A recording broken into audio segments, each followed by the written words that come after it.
It's me, Robo Mac. Jesus, heat it. It's way too hot, man. Cool it down. Yeah, that's good. That's good. Sorry about that. Sorry about that. What up? Sorry. I don't know what's going on. I'm high or something. Not really. God, people gotta stop taking me so serious. I can't even take myself serious, you know. So, yeah, for some reason I can't mess around saying stuff like that. Yeah, because people take me way too serious. You know, can't believe what everyone says. You know, while we're on that topic, these stories, you know, I'm not saying they're fake. Okay, I want to study online drama. Now, obviously, all these stories come from a channel called llama. I mean, all these stories come from Mr. Nightmare, but a girl animates them. I don't know her name though. Anyway, so yeah. Without further ado, it's already 1 minute. I've just done absolutely nothing except tell people not to take me so serious. Yeah, let's get right into the video. Scary Craigslist story. Ads.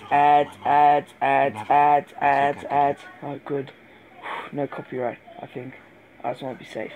True Craigslist stories. Number 2.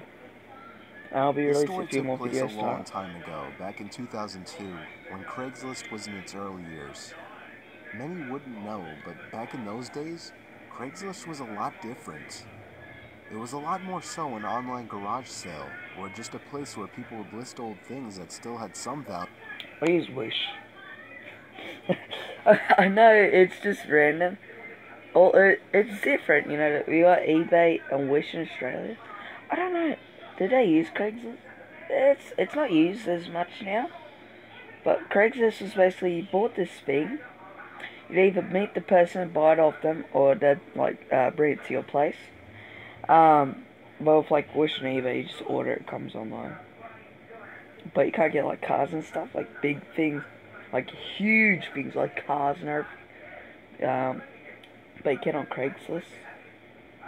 But nowadays, yeah, you can just not be lazy, you know, get the car. That they were willing to give away. I got a basketball hoop, a hockey net, and a spoiler for my car, all 3 in perfect condition in that same year. Ooh. You'd be lucky if you found something like that these days. Anyway, me and my son were That's dying right. to buy a hockey net so we could practice in the cul-de-sac we lived in. For the record, this was before I got that free one I mentioned. Wouldn't you know it, on Craigslist there was an ad for a slightly used regulation-size hockey goal for only $50. It came with a puck and 2 slightly used hockey sticks. I still have a picture of that ad to this day. It seemed like the perfect deal, but he lived about 2 hours away. I called... Real quick, just before I'd say, real quick, you know, shout out, to the PS4 gamer, all caps, alright, and, YT_KBins41, no space, yeah, without further ado, let's go right into the video. Let it go. The number he had listed, and he sounded pretty normal on the phone. He had a pretty deep, dark voice, but nothing that would be off-putting. I remember his voice being a bit emotionless. He agreed to meet halfway due to the distance. Said he'd put the stuff in the back of his pickup truck. He said he could only come after he got off from work, though, which was much later in the day, way past dark. We agreed to meet at some rest stop off the highway. So not day. Me and my son, who was 11 at the time, took my wife's minivan, the only car that would be able to fit that huge thing. Within an hour, we were at the truck stop, which was empty at this hour, but was decently lit by 3 big light posts. I parked right under one of the lights and waited. A pickup truck pulled in off the highway right on time. He stopped right in front of me. I went over to his window, but then noticed there was nothing in the back of his truck. Oh, "Who's shady. Steve?" he asked me. "Yep, that's me," I said. "Alright, my buddy's bringing in the stuff with his truck." The guy pulled up behind my car and put it in park. I suddenly had a bad feeling. I told my son to get back in the car and lock every door except mine. 2 more pairs of headlights came off the highway into the lots, Oh, it's getting surely enough shady. pulling up next to me. And, not surprisingly at this point, there was no hockey equipment in either one of them. My Oh, heart was shady. racing. I was worried. Not for me, but for my young son who I, for some reason, brought with me on this trip. What A an group idiot. of large men mixed with heavy-set and muscular physiques stepped out of the 2 pickup trucks behind the first one. They eyed me from head to toe, giving that... Hold up. Is that Heisenberg? That Heisenberg? You know, Walter White? Like, you see what I'm talking about? Like, this guy right here. Damn. Why? He went from some weird stuff to... He went from some blue candy to hockey nets now. Damn. typical intimidation stare down. Then this bald guy wearing I could do one too. Ugh. Can you see? No? Alright. sunglasses said in a deep voice, Oh, wait. I thought that guy had a ponytail, but I think that's like a truck behind him or something. "Where's the money?" I In my instantly boom pulled boom. out my wallet and handed it Reach inside my boom boom, and you will get it. Ooh, as I say, he reaches his hand out. to him, begging him to just Yeah. let me and my son go. He pulled out like $100 and was pissed, expecting more. He then sent 2 of his goons or whatever to get my son. At this point, I screamed and begged for him not to take him. One of the men broke the glass to the minivan back door, and I vividly remember the disturbing, heartbreaking screams of my young son. What happened next was what I can only explain to be a miracle from God answering my prayers. A car was entering the lot from off the highway. All the men stopped and turned to look at it. As it got closer, my heart literally dropped in excitement as I saw it was a police car. The lights suddenly began to flash as he got close enough to see what was going on. All of the men were back in their trucks within seconds, speeding off down the highway. Well, at least 2 of them. The truck in the back was caught immediately by the police car, and backup arrived shortly. I explained everything to them, and they got the men that were caught to rat out on the others surprisingly quickly. I guess luckily the guys in the back truck weren't very loyal to whoever their leader was, if they even had any. The leader is obviously Walter White, you know? Gee, it's not that hard. But didn't Walter White die? So it'd be Jesse. Jesse's the leader. Type of leader. Believe it or not, I had a police escort all the way home to make me and my son feel safer. I don't want to get into all the legal stuff, but I'll just say that all of those men except for one was caught, and I'm pretty sure that was the driver of the Walter White was the one that didn't get caught, I bet you. first pickup truck. Needless to say, my Craigslist days weren't Which one was that? over at that point, but I've always been much more protective of my son and much more cautious of Craigslist meetings Yeah, don't bring your son to meet random strangers, you know? Jeez. since then.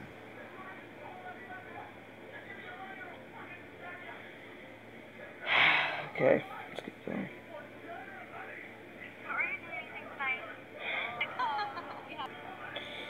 Abandoned house at I'll never night. forget the time me and my brother snuck out past our bedtimes to explore an allegedly haunted house down the block. Allegedly. Yes, I said bedtime, as I was only 10 and my brother Luke was only 12.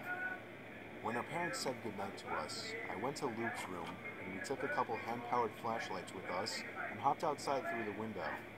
Luckily, his room was on the first floor. Those hand-powered flashlights worked by constantly pushing in a little trigger that would create light inside the lens. They were noisy as hell, but they were convenient. Once we were outside, we just walked down the block, and in 2 minutes we were there. It was rumored by all the neighborhood kids and teens that the place was haunted. Everything about it was creepy. the older, more antique design of the house, the isolation from the rest of the houses, and the broken windows and rotting wood. It seemed perfect for a horror movie. We went around to the backyard. This was all my curious and confident brother's idea. I was scared shitless. The door was locked, as expected. I felt a bit of relief, thinking we might just go home. But my brother made a shocking move next. He grabbed a plank of wood laying in the grass and began smashing the already chipped window. Eventually there was enough of an opening to unlock it and slide it up completely. We hopped inside and began cranking those noisy-ass flashlights. Hold up, isn't that the same kid from the Craigslist one? You know, the kid in the minivan. Immediately after entering the house, we both picked up on the fact that it was like 90 degrees in there, which was odd as it was a September night in the mid-70s. There was no graffiti or anything anywhere. In fact, it was relatively empty besides a few pieces of furniture that were clearly not worth taking along. Spooky. It seemed we were the first to enter the house, shockingly, or at least from the back. First of all, why would you bring, like, really loud torches? Because I know, like, those hand-powered torches, they're they're just so loud. You know. I know, like, just because he has a mullet, right? They had, like, quiet torches back then. Let's keep going. We went upstairs to the main floor from the little den area and continued cranking the flashlights. That's when we heard the slightest crack in the floorboards from right above us. It's nothing. It's an old house. Obviously, there's house noises. Jeez. We both jumped. I tugged for Luke to leave, but he told me the place is old as hell. It's just house noises. Oh my god, my exact words. The flashlight at this point, and I urged Luke to do the same, but he only called me stupid for suggesting something so ridiculous. Then there was another crack in the floorboards from above us. He began walking upstairs. I didn't want to go up there, but I was not about to stay down there alone. I followed behind him to the upstairs. There was a door that led to a room right above where we were standing. I begged him not to open it, but he must have just wanted to be the big, tough older brother. He began to reach for the doorknob while still cranking the noisy flashlight, but then he stopped. I was confused. I could see in the dark he was moving his ear up against the door, listening for something. Silence. Then, the most deafening, nightmare-inducing moment of my life. A single bang on the door from the other side sent my brother staggering into the wall in pain, covering his ear. We dropped the flashlights and ran straight out the back door and back home. We were so loud when we got back that our parents found us out. We told them what happened, but they naturally didn't care. Grounded us both for a week. 2 nights later, I woke to the sound of something from outside my window and a glare of brightness sneaking in through my slightly opened blind. I sat up, and my heart sank when I realized it was the sound of the crank to my flashlight. Yeah, no, I'm not messing with that. Yeah, I'm good with that. I'm good. Yeah. I'm Gucci. Yeah. I'm just go to sleep, you know.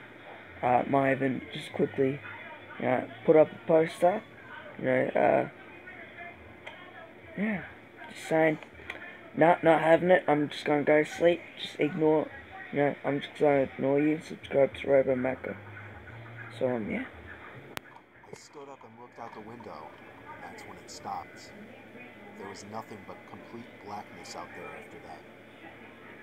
I woke the next day barely remembering what happened, and I still hope today that part was just a dream.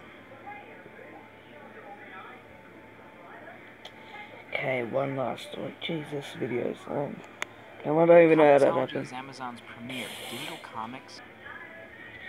Okay, this one's called True Hunting Stories. Oh, that sound.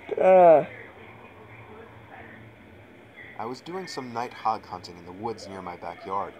I was hiding in the tower I had built about a decade ago. In case anyone's wondering, I of course had a night vision scope attachment. I guess I'm what you would consider a hardcore hunter. I don't want to bore you with the unnecessary story prolonging details, so I'll make this short. And I want everyone to know that though I agree this story sounds far-fetched and crazy, it is nothing but the truth. And I, in a way, actually consider myself lucky that I'll always have such a horrifying story to share. So, while I was sitting in the tower waiting for movement, it finally came. I took aim and found the source. But it wasn't at all a hog, or any kind of animal I was expecting. It was a person, a man wearing all black, black sweatpants. Are you being racist? You don't say, you don't refer to black people like that. You don't go up to some butt-naked black man and say, hey, why are you dressed in all black? Otherwise, they're gonna beat you so hard that you will be black. Then, you can say that. Black shoes, and a black hoodie with the hood over his head. But that wasn't the freakiest part. He was dragging a sack behind him. My heart started racing. I was pretty sure I was witnessing this guy trying to bury a body. I continued to watch him, but then he slowed down, and I swear to God, it looked as if he turned his head up to me. I ducked down under the wooden wall. If I was there, like, I wouldn't really, but if I was there, I would have shot him right in the head. Not really, but I would have wanted to if I was there. I would have wanted to, but I wouldn't because I wouldn't want.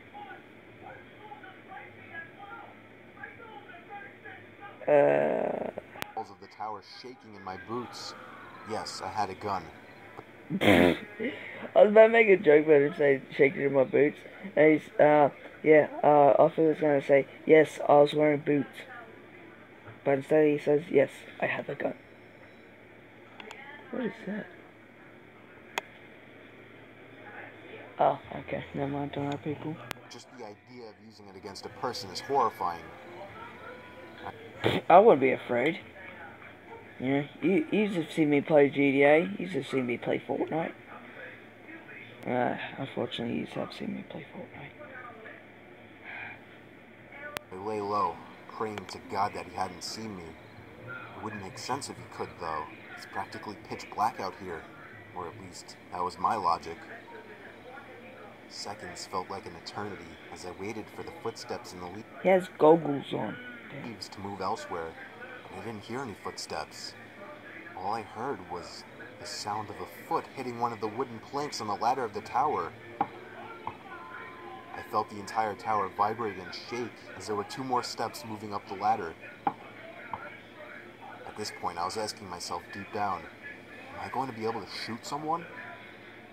But for some reason, whoever was down there decided not to climb all the way up, as I heard them jump back down to the forest ground and began dragging the sack away.